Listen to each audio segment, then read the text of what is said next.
The Writer's Dossier podcast is a proud member of the Authors on the Air Global Radio Network. I'm Jason Powell. This is my Writer's Dossier.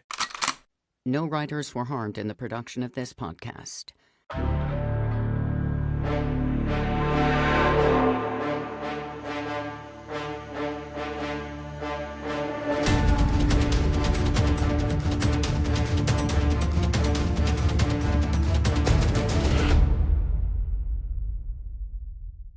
Today in the interrogation chair, it's New York City firefighter and author of No Man's Ghost, Jason Powell. Today, co-host Mindy Carlson and I discuss Jason's clever path to snagging a top agent, how he doesn't watch TV shows about firemen, and something I was extremely interested in, his Rachel Ray personally endorsed steak alfredo linguini.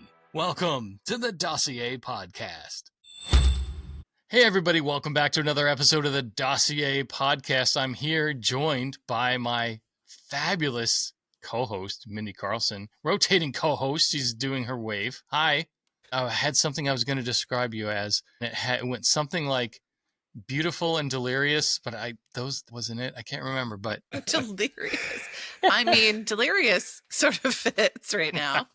No, they both do. Well, Minnie and I are joined tonight by our friend Jason Powell, who I got to meet in Denver. Longtime friends between Minnie and Jason. So, Jason, thanks for joining us. Welcome to the podcast. Thank you guys for having me. Dude, you're really cool, and that means a lot. That should mean a lot coming from me because I used to be a cop, and you are a real-life New York City fireman. Yeah.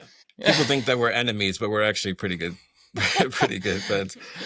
I have something down in the list of things to tell you, and I'll just say it now because we get right to it here on the Dossier Podcast. I think God created cops so that firemen could have heroes too.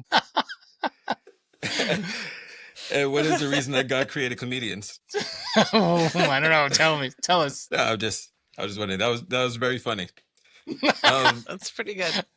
You know, I was talking, I don't want to get off track here or derail the questions, but I was talking with a friend of mine. I was telling him I was doing this interview. And a guy with the author I met in Denver who used to be a cop. And he said, used to be? And I said, yeah. He said, cops always talk about how much time they have left on the job. And firefighters always talk about how much time they have on because cops hate their jobs and firefighters love them.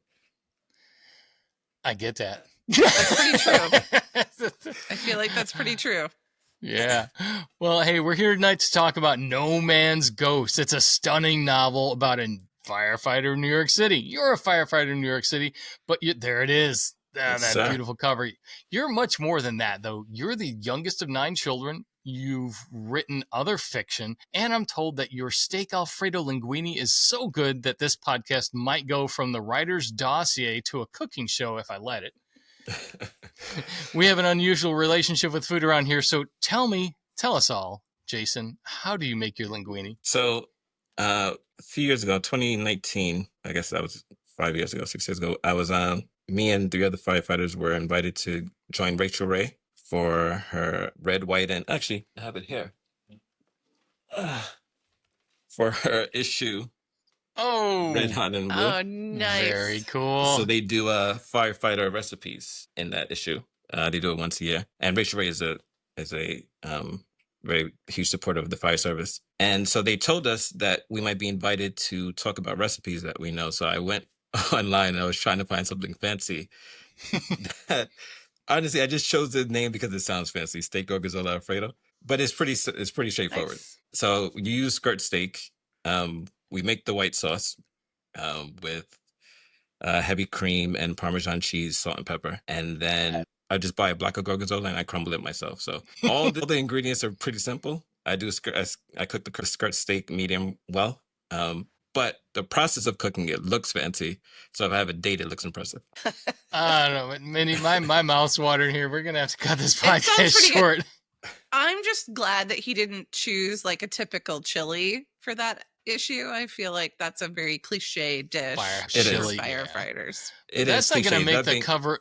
I'm sorry, go ahead. No, I was going to say it is cliche. That being said, Firehouse chili is pretty good. I mean, it is. I mean, it's cliche for a reason. Right. But you sent me a picture from you were doing the cooking for St. Patrick's Day this year, and you sent me the picture of your stove, and it was just enormous kettles of every corned beef and hot dogs. And we were cabbage. feeding like 50 people, so yeah, it was a lot. Yeah, it was a lot. Those of you listening, hop on over to YouTube and watch. Jason held up a picture of the Rachel Ray magazine that you were on the cover of with her. Yes, sir. Rachel Ray every day. That's pretty cool. All right, Rachel Ray every day. You know what? As a cop, I don't have anything like that. The coolest celebrity story I have is we pulled personal security for Charlie Daniels once when he came to South Carolina. So not nearly as cool as he gave a private concert for some rich Charlestonian debutante. That is pretty cool. Cops are really not known for their food. They're known for their donuts. So. Oh, there it is. There it is. I had that coming. I appreciate that, Mindy. I'm on your side. Jason, you've said that growing up with 8 siblings made you appreciate finding that alone time, either in a book or on the blank page where you filled the words. Now, you didn't try to necessarily escape that, though. You took a job that's pretty family-centric. So tell us what it's really like at the station house. And I grew up watching Emergency with Gage and DeSoto, so straighten me out there with how it really is. So I got to be honest, I've never watched a first responder show. I don't know that I didn't. I've seen the movies. I'm a huge fan of backdrafts before I ever thought about being a firefighter. Since I became a firefighter, or since I knew I wanted to be a firefighter, I didn't watch the shows. I'm assuming that they're incorrect because of all the questions that I get asked. People will ask me something and they say, "Is it really like this, like it is in Chicago Fire?" And I say no. And it may be in Chicago, but it's not in New York. So, but yeah, you're right. It's the fire department is very family centric, and it's a lot more so than I knew before I got on the job. Everybody sees firefighters shopping in the grocery store, and they see us doing it together, and it feels like very much like a brotherhood because we're shopping together. But we're shopping together because we have to stay together because we're on shift. We're on the clock. We don't take a break for lunch. We don't take a break for anything. So we're on the clock. If a run comes in, we'll stop shopping. We'll leave the shopping cart where it is and go get it. But in the academy, in the fire academy in New York City, they always say the best time in the firehouse is in the kitchen. And I feel like this whole interview is starting to be about food, but it's the truth. And the kitchen is the only place where there's no rank. Everybody participates. So the junior guy does the least desirable thing. So if we're having shrimp, he'll devein the shrimps. Or if there's vegetables to be chopped, he'll chop. If we're pounding chicken to deep fry, he'll do the pounding. But everyone participates. And conversation is fun. Well, if we went to a fire recently or a significant event, we'll talk about that. But otherwise, we're talking about each other. And we're either making fun of each other or we're talking about things that there is to celebrate. And it's always fun. There's never arguments. Whatever's going on in the world doesn't make it into the kitchen. And I love that about it. Oh, that is a good respite from everything that's going on right now. Sorry. So for No Man's Ghost, I know it's like your guy's first day in the firehouse. And how were you able to convey some of this like brotherhood and camaraderie into that, even though it's his very first day? It's the first time he's experiencing it, because he has a really traumatic day. So the book spans a week. It's the first week in the firehouse, but it starts from the first day. I haven't read any reviews that wasn't sent to me, and I don't plan to read any reviews, but all the reviews that are sent to me are commenting on the fact that it's a good view into the firehouse and the camaraderie. And that was a big part of me writing it. The fire department is not at all what I thought it was before I joined. And so I wanted to give people an inside view to show that it's a lot better than I expected, or what I think people expect. That authenticity is really important. I mean, like Minnie was saying, No Man's Ghost is about a rookie firefighter just out of the academy, working his way through the training at the station when he keeps getting prank phone calls for a fire at the same place. I'm not going to give anything away, but it turns out there's an estranged husband calling in the false reports. And you turned a novel about firefighting into a thriller where the only danger isn't just the fire, but much more, right? Mystery Mike's was born in 1986, but Mike Bursaw's passion for books began way before that. When he was a boy, the bookmobile in Minneapolis would park across the street from his house, and Mike would check out as many books as were allowed.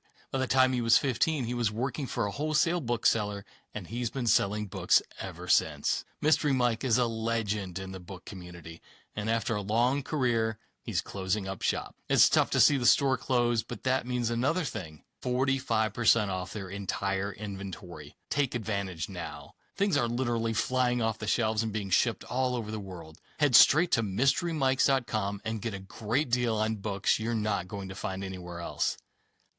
That's MysteryMikes.com. And thanks, Mike, for everything you've done for all of us.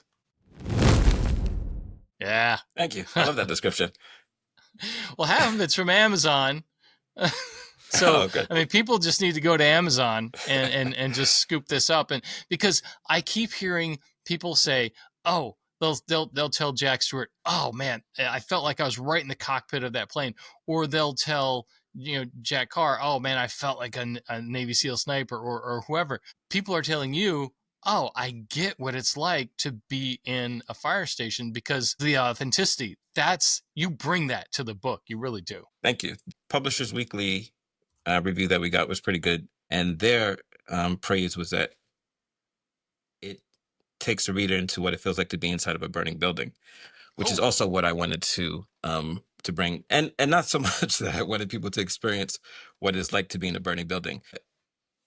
People always say to me when they find out I'm a firefighter, you really want to run into a burning building? And the answer is no, or yes, but it's not as if me running into a burning building is not the same as you guys running into a burning building. The academy spent 6 months training me how to do it, and then the firehouse spent another 18 months training me how to do it. So what I wanted to show was the fear that someone who's not a firefighter might have, or the anxiety or the trepidation of doing that, is what Charles feels, the main character feels, because he's new, and the guys are working him through that. You mentioned Backdraft earlier. It's considered in many circles to be one of the best films about firefighting. We're curious what your opinion is. If No Man's Ghost is next up in Hollywood, and if there's any truth to the rumor that Backdraft is always on TV at least one New York City firehouse at all times, is that true? It's true. Backdraft, My Cousin Vinny, and The Godfather. You will find it on in New York City at some point. Oh, I love it. I love it. That's hilarious. I love My Cousin Vinny so much. And it I gotta makes be me honest, feel better that the firefighters I love that watch movie it. also, but I never saw it until I was a firefighter. Really? Yes. Was it part of your 18-month training? No, it's just that it's on so often. I've never sat and watched it from start to finish, even though every time I see a part of it, I enjoy it. But I've seen it in its entirety because it's always on and I just catch different parts. That's hilarious. So when do you find time to write? I mean, your shift work is long, and then you have to sleep because you've got to be fresh, and you work out constantly because you have to stay in shape to be able to run into the burning building and then pick me up and carry me out to safety. When do you write? So I'm a single guy and I don't have any kids. When I come home from a 24-hour shift, I go to sleep. To your point, there are beds in the firehouse, obviously. There are couches. If there's downtime, people can take a nap. But the sleep is never comfortable because if the tones go up, we have to be out in 60 seconds. So you never really fall into deep sleep. Because I know that I'm not going to get good sleep, I don't even shoot for it. So we have every firehouse has what we call the house watch, which is where the calls come in, or where we can monitor the front door if somebody knocks on the door to give us a call verbally. And the house watch is manned in 3-hour increments. Somebody has to be there to watch it, and we just rotate every 3 hours. Guys don't like being in the house watch because there's nothing else you can do. There's a TV in there sometimes, but most times the only you can do is sit down at a desk. That's perfect for me. So I always volunteer to take the house watch. And people think I'm being selfless because I'm a junior guy or because I'm young in the firehouse, but it's not. I am getting paid to work on my book. That's awesome. That. I mean, and you get brownie points as you're doing it. Hopefully they don't see this. So Jason, let's talk a little bit more about your writing. What was your journey to publishing like? Because you've written other things. You were in Slate. You have more stories out there. People should check out your website at authorjasonpowell.com. But how did you go from a guy walking around New York City with a pen and some paper and a novel in your backpack to a guy with a published novel? That's a great question. I had an idea for a book. I was in the subway and I had an idea for a book that I actually wrote. It came out. It would be book 2 in this series, in No Man's Ghost series. But it was before I was a firefighter. I had an idea. There was a homeless man on the train asking people for money, and there was a man who was in an all-white suit reading mail that was sent to his home or sent to the building. Like it had an address on it and a stamp, and he was reading it and he was smiling. And everyone was ignoring the homeless guy. They were reading the newspapers or they were acting like they were engrossed in their phones. And the guy who was reading the letter was so distracted by the letter that was making him happy that when the homeless guy came to him, he just reflexively put his hand in his pocket and gave him money. And then I got an idea of like, I was thinking that the back of the envelope of the letter had a heart on it. So I was imagining that the letter was from his daughter or his granddaughter. And so then I had the idea of a homeless man meeting his daughter for the first time. Daughter he didn't know.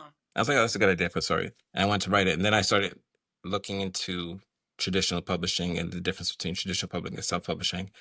And I know that I don't have the stamina to be a self-published author. And so I knew that I wanted to be traditionally published and that a lot of people, from everything that I was reading, it's a hard process to get an agent. So to kind of move my name higher on the list, I started writing short stories with the idea that if the short stories get published, and now I have a resume, like I'm not the only person who thinks I'm a good author. And so I joined Submittable and I started looking at their contests and I got 8 short stories published that way. And then with those 8, the Slate one actually came through the fire department, but with those 8 and then Slate, I started querying agents, and that's how I found Abby. At Lark Words, right? At Lark Words, yes. At the Lark Group. Yeah. Abby, in my head, I thought that the agent's job is, once I have an agent, everything's easy for me because all the hard work is now on the agent. And I love Abby, and it's 100% true. All I have to do is the part that I enjoy, which is writing. Abby even edits. Like she's not the sole editor, but I'll send her a manuscript and she'll send me some changes. And when I'm done with Abby's edits, I'm like, I love this book. And then it's Abby's job to sell it. And so my part is the easy part. Here's shout out to Abby Saul, right? We met Abby in Saul. Chicago, and we're planning on doing a dossier on her because we do a segment on agents and editors and publicists and audiobook narrators. And so that's in the works. So I can tell everyone that Jason is right on with this one. It's so important to get a good agent, someone like Abby, to take really good care of you. But I'll also remind everyone that this is the beginning of the journey for you, man. And we're excited to see where it goes for you. There's a lot ahead, and really clever. And good job getting those stories out there, having something to put on a query letter. So a lot of writers listen to this and they wonder, how do I break in? There you go. Be creative and work. Always be working. Anything else to add? No, I was recently asked about some of the questions to Mindy's about making time and what the best advice is. And I'm reluctant to give advice. I have had one book published and I don't want to act as an expert, but I will say every book that I've read on writing talks about the importance of writing every day. Stephen King's Memoirs on the Craft, he says, if you don't wake up in the morning and want to write, you're not a writer. I don't agree with that. But I do agree that it won't get done until it gets done. So if you work 40 hours a week, there's still 161 hours left to do something. I'm not minimizing the things that people have in their life, but I'm saying writing your book won't get told, and your story won't get told, and the book won't get done until you put the time in. So all you have to lose is getting the story out that you want to get out. Yeah. And I think Stephen King also said that if you write 1 page a day and you want to write a 350-page book in less than a year, you'll have your book written. So it's, he was talking about like that consistency of like just a little push every day. But it's really about, it's consistency and finding your rhythm, and then having somebody like Abby who she's also my agent, and we get an email every 2 weeks, and I like to tell her that I've done something. Well, that is great advice, Jason, and don't feel bad about giving it. And Mindy always has good advice. So everybody, stop what you're doing, open up a browser and go to authorjasonpowell.com, look up No Man's Ghost. He's holding it up on the screen, folks. Go ahead and watch this on YouTube. Get to know Jason Powell, follow him on social media, and grab this book. You're going to realize just how hot things can get. How about that? I see what you did there. All right, we could go on. Funny. He's very good. We could go on about cops and firefighters all day, but all I want All I want is some Alfredo sauce. So I think we're gonna go make that up here. And again, it was great meeting you. Thanks for coming on the podcast. Thank you for Mindy, having me, anything John. else? Got an English wave for us? Oh, like my English way of Aldo. So next time I see Jason though, I owe him a cupcake. Please. Oh, That's our thing. Every time somebody new joins the agency, we tell them that they owe Jason a cupcake. It's only fair. It is only fair, but all right, yeah, Mindy. so Next time we're together, Mindy, bring me a donut. I will bring you a donut. I'll bring him a cupcake. All right, good. Jason, thanks for joining us. Mindy, thanks for joining Thank us you, as guys. always. It's good to have you. We will see you next time. Everyone, thanks for joining the Dossier Podcast. Goodbye, everybody. The Dossier Podcast is a production of The Idea Academy.